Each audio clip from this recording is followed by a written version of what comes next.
MLA Muzaffar Khan इस वक्त हमारे साथ हैं। आज़ाद उम्मीदवार के तौर पर ये इलेक्शन लड़े थे और अब सरकार का हिस्सा हैं, लेकिन कहीं ना कहीं सरकार से खफा भी ये नज़र आते हैं जब इनकी कंस्टिट्यूंसी के साथ ज़्यादती होती है। हमेशा लोगों के बीच में रहते हैं और कहीं सोशल मीडिया पर आपने वो वीडियो भी देखी होगी जब ब्लैक टॉपिंग पर सवालिया निशान उन्होंने लगाया, जब इनके एरियाज़ में काम अच्छे न हों। ये उसी वक्त सोशल मीडिया पे भी आपने देखा होगा कि किस तरह से ये उस मुद्दे को उठाते हैं और उस काम को दुरुस्त कराने की कोशिश करते हैं। खान साहब, पिछले कुछ दिनों से हम देख रहे हैं कि कुछ खफा थे आप नेशनल कॉन्फ्रेंस से। आपने कहा था कि नेशनल कॉन्फ्रेंस सिर्फ निशारे से चलती है। ये एक स्टेटमेंट आपने सोशल मीडिया पे। नेशनल कॉन्फ्रेंस से खफा नहीं था और ना ही मैं कभी नेशनल कॉन्फ्रेंस से खफा हूँ। आज भी मैं ऑनरेबल चीफ मिनिस्टर पर मेरा पूरा फेथ है कि वो जब मैं उनको फैक्ट्स एंड फिगर दिखाऊंगा तो वो भी महसूस करेंगे कि मैंने जो कहा गलत नहीं कहा। अब जाहिर सी बात है, बच्चे को जब तकलीफ़ होगी ना तो वो माँ बाप से पूछ के नहीं रोता है, उसको रोना खुद ही आ जाता है, वो चीखता है। मुझे भी तकलीफ़ हुई। तकलीफ़ ये हुई कि मेरी कंस्टिट्यूंसी को इग्नोर किया गया। अब वो मैं चीफ मिनिस्टर साहब का इंतज़ार कर रहा हूँ, मैं उनके पास फैक्ट्स एंड फिगर लेके जाऊँगा कि भाई मेरे साथ ये ज़्यादती है, उतना हक तो मेरा बनता है। बाकी मैं नेशनल कॉन्फ्रेंस से कोई खफा नहीं था। ये उन्हीं कुछ लोगों का है जो लोग मेरे मुखालिफ हैं, जो पहले कहते थे कि ये 1500 वोट लेगा, इसको लड़ने दो।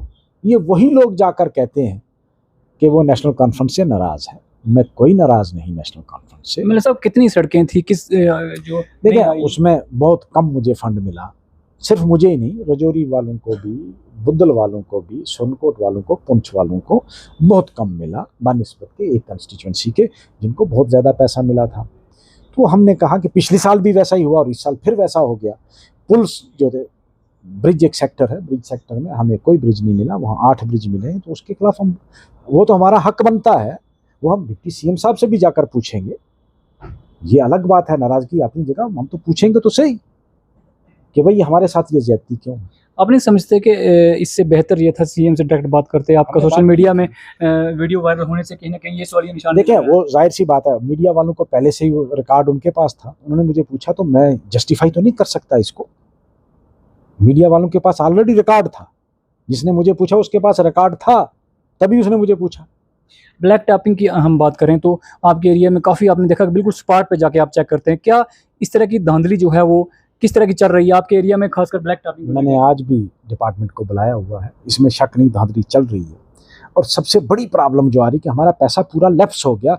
हमारे डिस्ट्रिक्ट में कोई क्रशर नहीं चल रहा आज भी, आपका बिटोमिन का प्लांट कोई नहीं चल रहा है और हमारा पैसा लैप्स हो रहा है। वो सबसे बड़ी प्रॉब्लम है, वो भी हम चीफ मिनिस्टर साहब से डिस्कस करेंगे।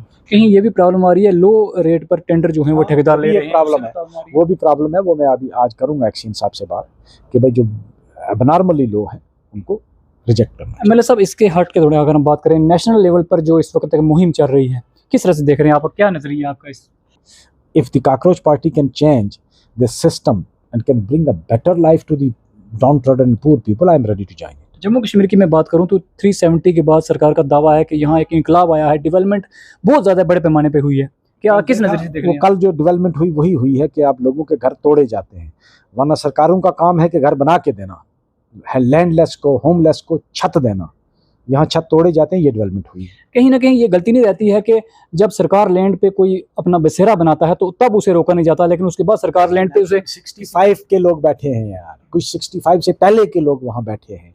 अब उन्होंने मेहनत मजदूरी करके, लकड़ियाँ बेच के, दूध बेच के अपने छत खड़े किए हैं 70 साल। लेकिन वहाँ पर भी ये कहा जा रहा है गवर्नमेंट नेशनल कॉन्फ्रेंस की है। ये कहीं ना कहीं कंफ्यूजन।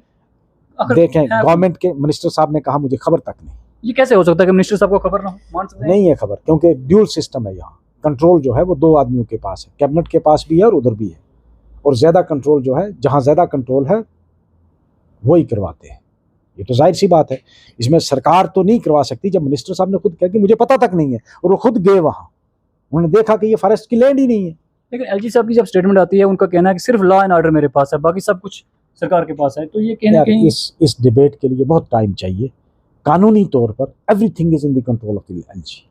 कानूनी तौर स्टेटहुड की लड़ाई आप काफी अर्सा से लड़ रहे हैं, समय समय पर आपने किया है, लेकिन आने वाले वक्त में किस तरह वो तो हम लड़ेंगे यार। स्टेटहुड की लड़ाई तो लड़नी ही लड़नी है, उसमें तो कोई दो राय नहीं है। अब मैं कुछ किसी चीज़ का वेट कर रहा हूँ, उसके बाद अब देखो मैं लोगों को लेकर सड़क पर निकलने वाला हूँ। सड़कों पे निकलूंगा। बहुत बहुत शुक्रिया। एमएलए मुजफ्फर खान साहब का ये कहना है कि स्टेटहुड की लड़ाई लड़ने के लिए मैं सड़कों पे उतरूंगा, और इन्होंने कहा कि जम्मू कश्मीर को जब तक स्टेट नहीं मिलती तब तक डेवलपमेंट नहीं होती, और कहीं ना कहीं ड्यूल सिस्टम की वजह से रुकावटें जो हैं वो आ रही हैं। न्यूज़ 18 के लिए राजौरी से शक्ति शर्मा।